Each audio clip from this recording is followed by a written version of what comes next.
ఇంత తక్కువ సమయంలో ఇంత భారీ పాలనా సంస్కరణలు మరెక్కడ జరగలేదు.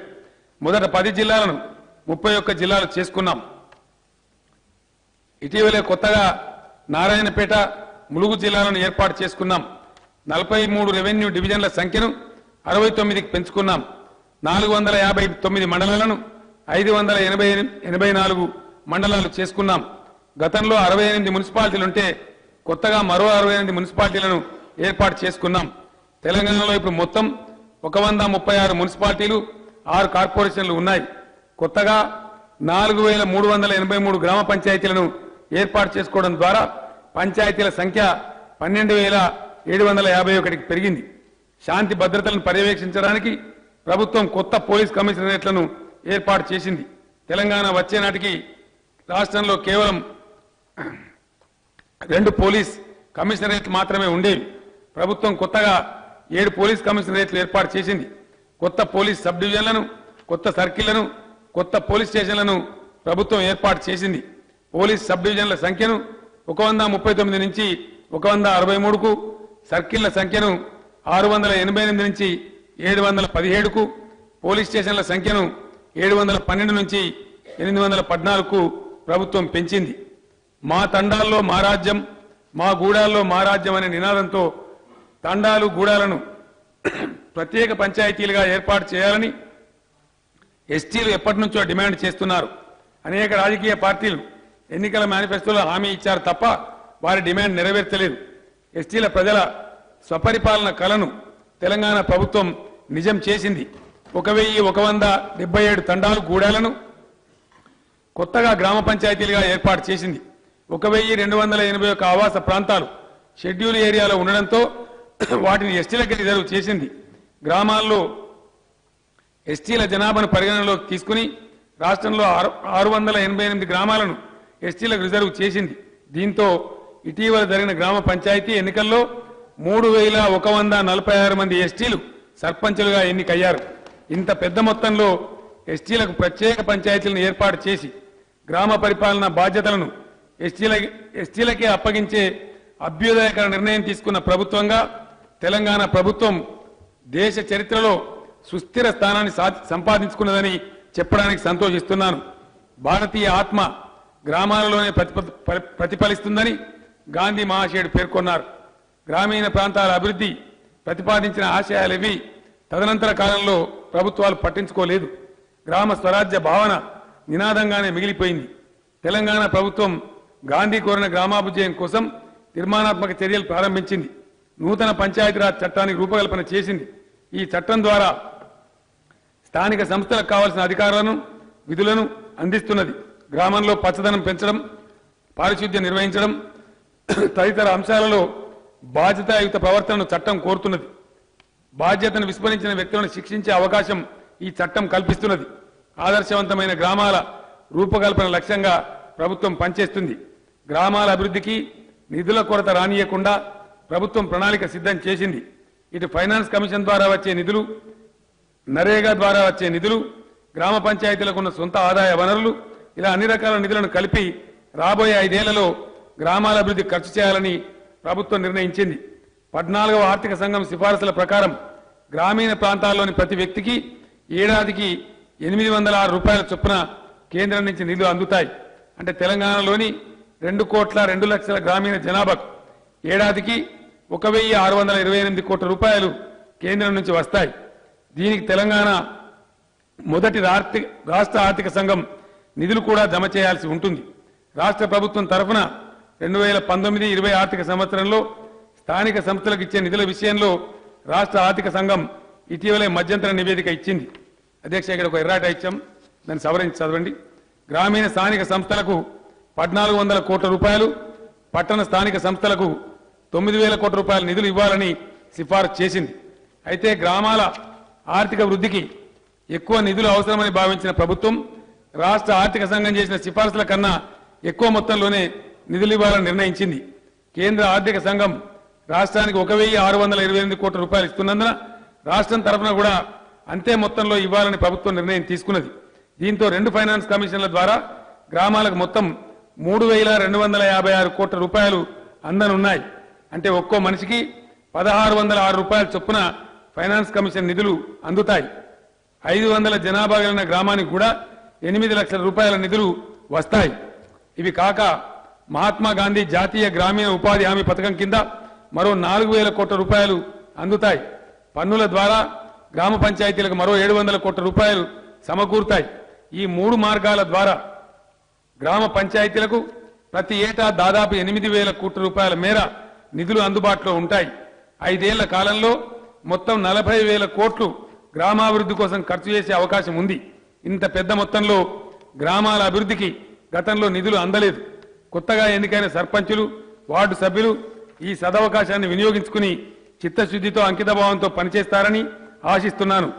ఆదర్శ గ్రామాలను నిర్మించే కృషిలో ప్రజలు కూడా తమ భాగస్వామ్యాన్ని పంచుకోవాలని ఈ సందర్భంగా పిలుపునిస్తున్నాను. రోజు రోజుకు పట్టణాలు, నగరాల్లో జనాభా తీవ్రంగా పెరుగుతున్నది. పెరిగిన జనాభా అవసరాలకు అనుగుణంగా ఆయా పట్టణాల్లో, నగరాల్లో మౌలిక సదుపాయాలను అభివృద్ధి చేసేందుకు ప్రభుత్వం సమగ్ర కార్యాచరణను అమలు చేస్తున్నది. హైదరాబాద్ నగరంతో పాటు రాష్ట్రంలోని అన్ని నగరాల అభివృద్ధి కోసం మాస్టర్ ప్లాన్లు రూపొందిస్తున్నది. హైదరాబాద్ నగరాన్ని విశ్వనగరంగా మార్చే కృషి కొనసాగుతున్నది. సమైక్య రాష్ట్ర పాలకుల నిర్వాహకం వల్ల తెలంగాణలో అడవులు క్షీణించాయి. పచ్చదనం బాగా తగ్గిపోయింది. పర్యావరణ సమస్యలు తీవ్రతరమయ్యాయి. తెలంగాణ భూభాగంలో 33% పచ్చదనం సాధించేందుకు ప్రభుత్వం తెలంగాణకు హరితహారం కార్యక్రమం ఉద్యమ స్ఫూర్తితో అమలు చేస్తున్నది. ఈ కార్యక్రమం ప్రధానంగా 3 లక్ష్యాలతో కొనసాగుతున్నది. మిగిలి ఉన్న అడవులను జాగ్రత్తగా పరిరక్షించుకోవడం, కోల్పోయిన అడవిని పునరుద్ధరించడం, సామాజిక అడవుల పెంపకాన్ని పెద్ద ఎత్తున చేపట్టడం. ఈ లక్ష్యాలను సాధించడంలో భాగంగా అడవులను నరికివేసే స్మగ్లర్ల పట్ల కఠినంగా వ్యవహరించాలని ప్రభుత్వం నిర్ణయించింది. కలప స్మగ్లింగ్ ఇక ఎంత మాత్రం లాభసాటి కాదని, నష్టదాయకమని కలప స్మగ్లర్లు గుర్తించాలి. అడవుల నరికివేత మానుకుని ప్రత్యేక ఉపాధి మార్గాలు చూసుకునే వారికి ప్రభుత్వం సహకరిస్తుంది. లేని పక్షంలో తీవ్రంగా శిక్షిస్తుంది. ఇందుకోసం ప్రభుత్వం అటవీ చట్టాలను మరింత కఠినతరం చేయబోతున్నది. పర్యావరణ పరిరక్షణ కోసం పెద్ద ఎత్తున అమలు చేస్తున్న తెలంగాణకు హరితహారం క్రమంలో ప్రజలంతా ఉద్యమ స్ఫూర్తితో భాగస్వాములు కావాలని పిలుపునిస్తున్నారు. రాష్ట్రంలో పరిశ్రమల స్థాపన కోసం ముందుకు వచ్చే వారికి టీఎస్ ఐపాస్, సింగిల్ విండో విధానం ఎంతో ఆకర్షణీయంగా ఉంది. కేవలం 15 రోజుల్లోనే అన్ని రకాల అనుమతులు పరిశ్రమల స్థాపనకు లభిస్తున్నాయి.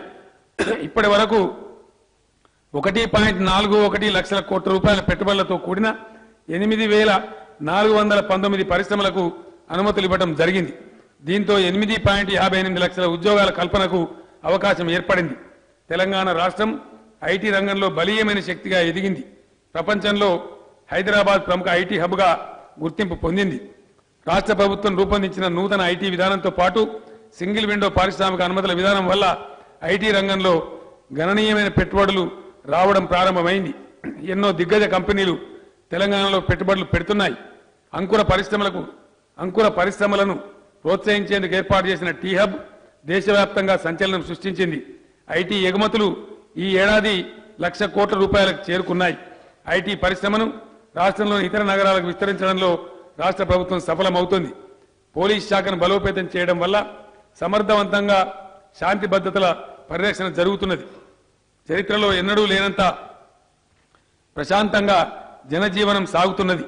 అభివృద్ధిలో శాంతి భద్రతలకున్న ప్రాధాన్యతను గుర్తించి ప్రభుత్వం పోలీస్ శాఖకు అత్యధిక బడ్జెట్ కేటాయించింది.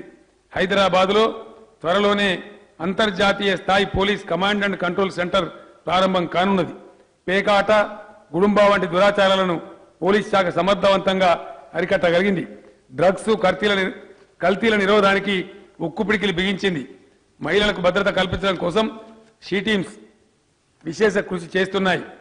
తెలంగాణ రాష్ట్రం దేశంలో మరే రాష్ట్రానికి సాధ్యం కాని రీతిలో స్థిరమైన ఆదాయాభివృద్ధి రేటు సాధిస్తున్నది. తెలంగాణ ఏర్పడిన తర్వాత మొదటి 4 సంవత్సరాలలో స్వీయ ఆర్థిక ఆదాయంలో 17.17% వార్షిక సగటు వృద్ధి సాధించింది. దేశంలో అగ్రస్థానంలో నిలిచింది. కఠినమైన ఆర్థిక క్రమశిక్షణ పాటించడం వల్ల, అవినీతి నిరోధానికి పటిష్టమైన విధానాలు అమలు చేయడం వల్ల ఈ ఆదాయాభివృద్ధి సాధ్యమవుతున్నది.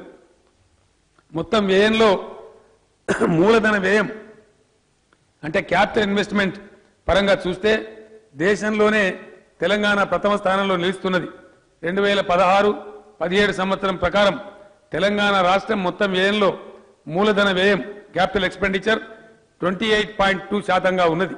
తెలంగాణ ప్రభుత్వం అభివృద్ధి కార్యక్రమాల కోసం నిధులను ఎంత సమర్థవంతంగా వినియోగిస్తున్నదో చెప్పడానికి ఒక పోలికను ఈ సభ ముందు ఉంచుతున్నాను. ఉమ్మడి ఆంధ్రప్రదేశ్ రాష్ట్రంలో మొత్తం 23 జిల్లాలకు కలిపి 2004-05 నుంచి 2014 వరకు అనగా 10 సంవత్సరాల్లో మొత్తం మూలధన వ్యయం క్యాపిటల్ ఇన్వెస్ట్మెంట్ 1,29,683 కోట్ల రూపాయలు. అదే సమయంలో తెలంగాణలోని 10 జిల్లాలకు చేసిన వ్యయం కేవలం 54,052 కోట్ల రూపాయలు మాత్రమే. కానీ 2014 నుంచి 2019 వరకు తెలంగాణ రాష్ట్రంలో కేవలం 4.5 ఏళ్లలో 1,68,913 కోట్ల రూపాయల మూలధన వ్యయం జరిగింది. ఇది ప్రభుత్వం సాధించిన ప్రగతికి నిదర్శనం.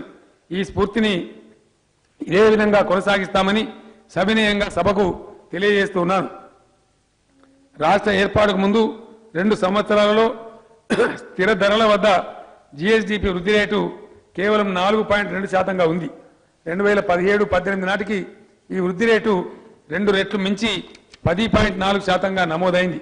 ఈ గణాంకాలను స్వయాన కేంద్ర గణాంక సంస్థ వెల్లడించింది. ప్రభుత్వం ఈసారి ఓటాన్ అకౌంట్ బడ్జెట్ ప్రవేశపెట్టడానికి ప్రత్యేక కారణాలున్నాయి. రాష్ట్ర ఏర్పాటు సమయంలో రాష్ట్రానికి రాబడిని పెంచడం, అవసరాలను తీర్చుకోవడం ఎలా అనే అంశాలపై స్పష్టమైన అంచనాలు లేవు. దాదాపు 5 సంవత్సరాల పదవీ కాలం పూర్తయిన తర్వాత ఇప్పుడు రాష్ట్ర ఆర్థిక స్థితి, సామర్థ్యం, ఆర్థిక వృద్ధి, రాష్ట్ర ప్రాధాన్యతలపై పూర్తి అవగాహన ఏర్పడింది. రాష్ట్రంలోని ఆర్థిక పరిస్థితులను దృష్టిలో పెట్టుకొని రాబోయే 5 ఏళ్ల అభివృద్ధికి సంబంధించి ప్రభుత్వం కార్యాచరణను రూపొందించింది. ఈ ప్రణాళిక ప్రకారమే ప్రతి ఏటా బడ్జెట్లో నిధులు కేటాయించాలని నిర్ణయించింది.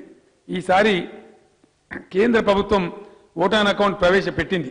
వచ్చే ఆర్థిక సంవత్సరంలో కేంద్ర ప్రభుత్వ విధానాలు ఎలా ఉంటాయి, ఏ రంగాలకు ఎట్లా కేటాయింపులు ఉంటాయి, వారి ప్రాధాన్యతలు ఏంటి, కేంద్ర ప్రాయోజిత పథకాలు ఎలా ఉండబోతున్నాయి, ఇలాంటి విషయాలపై స్పష్టత లేదు. కేంద్రంలో పూర్తిస్థాయి బడ్జెట్ ప్రవేశపెడితేనే రాష్ట్రానికి ఏ రంగంలో ఎంత మేరకు ఆర్థిక సహకారం అందుతున్న విషయంపై స్పష్టత వస్తుంది.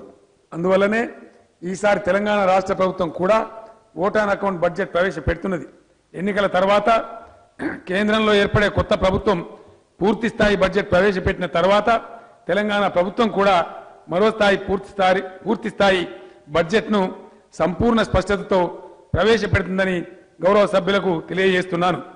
అధ్యక్ష, 2019-20 సంవత్సరానికి సంబంధించిన బడ్జెట్ ప్రతిపాదనలు సభకు సమర్పించదలుచుకున్నాను. రాష్ట్ర అకౌంటెంట్ జనరల్ ధృవీకరించిన ఫైనాన్స్ అకౌంట్స్ ప్రకారం 2017-18 సంవత్సరంలో చేసిన మొత్తం వ్యయం 1,43,133 కోట్ల రూపాయలు. మొత్తం రెవెన్యూ రాబడుల విలువ 88,824 కోట్ల రూపాయలు. రెవెన్యూ ఖాతాలో మొత్తం ఖర్చు 85,365 కోట్ల రూపాయలు. రెవెన్యూ మిగులు 3,459 కోట్ల రూపాయలు. రాష్ట్ర ప్రభుత్వం యొక్క మొత్తం వ్యయం 1,43,133 కోట్ల రూపాయలు కాగా ఇందులో మూలధన వ్యయం 23,902 కోట్ల రూపాయలు. సవరించిన అంచనాల ప్రకారం 2018-19 సంవత్సరానికి వేసిన మొత్తం అంచనా వ్యయం 1,61,857 కోట్ల రూపాయలు. ఇందులో రెవెన్యూ వ్యయం 1,19,027 కోట్ల రూపాయలు కాగా మూలధన వ్యయం 28,053 కోట్ల రూపాయలు. సవరించిన అంచనాల ప్రకారం రెవెన్యూ ఖాతాలో మిగులు 353 కోట్ల రూపాయలు. 2018-19 సంవత్సరానికి 72,777 కోట్ల రూపాయలు. సవరించిన అంచనాలతో పోలిస్తే 2019-20 సంవత్సరానికి రాష్ట్ర సొంత రెవెన్యూ రాబడుల ప్రతిపాదనలు 94,776 కోట్ల రూపాయలు. 2018-19 సంవత్సరానికి 28,042 కోట్ల రూపాయల సవరించిన అంచనాలతో పోలిస్తే 2019-20 సంవత్సరానికి బడ్జెట్ అంచనాల్లో కేంద్ర ప్రతిపాదిత బదిలీలు 22,835 కోట్ల రూపాయలు. ప్రగతి పద్దు అంచనా వ్యయం 1,07,302 కోట్ల రూపాయలు కాగా నిర్వహణ పద్దు అంచనా వ్యయం 74,715 కోట్ల రూపాయలు. 2019-20 సంవత్సరానికి మొత్తం ప్రతిపాదిత వ్యయం 1,82,017 కోట్ల రూపాయలు కాగా ఇందులో రెవెన్యూ వ్యయం 1,31,628 కోట్ల రూపాయలు కాగా మూలధన వ్యయం 32,817 కోట్ల రూపాయలు. 2019-20 సంవత్సరానికి బడ్జెట్ అంచనాలలో రెవెన్యూ మిగులు 6,564 కోట్ల రూపాయలు, ఆర్థిక లోటు 27,749 కోట్ల రూపాయలు ఉంటుందని అంచనా. ఇది అంచనా వేసిన జీఎస్డీపీలో రాష్ట్ర స్థూల దేశోత్పత్తిలో 2.81%. రాష్ట్రంలో ప్రస్తుతం అమలు జరుగుతున్న అభివృద్ధి సంక్షేమ కార్యక్రమాలన్నింటినీ యథావిధిగా కొనసాగిస్తూనే ఎన్నికల్లో ఇచ్చిన హామీ మేరకు కొత్త కార్యక్రమాలను ప్రారంభించడానికి ప్రభుత్వం చర్యలు తీసుకుంటున్నది. ప్రభుత్వం ప్రత్యేక దీక్షతో తపస్సు వలె పనిచేయడం వల్లనే ప్రజలు గత ఎన్నికల్లో తమ నిండు దీవెనలను అందించారు. రాబోయే కాలంలోనూ ప్రజల ఆకాంక్షలే ప్రాతిపదికగా ప్రభుత్వం వినూత్న పథకాలతో ముందుకు సాగుతుందని, పచ్చని పంటలతో తులతూగుతూ అన్ని వర్గాల ప్రజలు సమాన అభివృద్ధిని పొందే బంగారు తెలంగాణ నిర్మాణం కోసం మనసా వాచా కర్మన పునరంకితం అవుతామని సవినయంగా ప్రకటిస్తున్నాను. అన్ని రంగాల సమతుల అభివృద్ధి ధ్యేయంగా ప్రతిపాదించిన ఈ బడ్జెట్ను ఆమోదించవలసిందిగా గౌరవ సభ్యులను కోరుతున్నాను. జై హింద్, జై Telangana. Now I request the Minister for Legislative Affairs to move the motion. With your kind permission, I beg to move that under Rule 358 of the Rules of Procedure and Conduct of Business in the Telangana Legislative Assembly, Sub-Rule 2 of Rule 151 of said rules may be suspended for time being in its application to discuss on vote on account budget for 2019-20 on 23rd February 2019. Motion moved. The question is that Sub-Rule 2 of Rule 151 of the Rules of Procedure and Conduct of Business in the Telangana Legislative Assembly be suspended for time being in its application to discuss on vote on account budget for 2019-20 on 23rd February 2019. Those who are for the motion, please say yes. Yes. Those who are against, please say no. As have it, as have it. The motion is carried and the sub-rule 2 of Rule 151 is suspended. There is one announcement. After adjournment of the House, there will be a Business Advisory Committee meeting in my chambers. All the members of committee are requested to attend. Now the House is adjourned to meet again tomorrow, Saturday, the 23rd February 2019 at 10 a.m.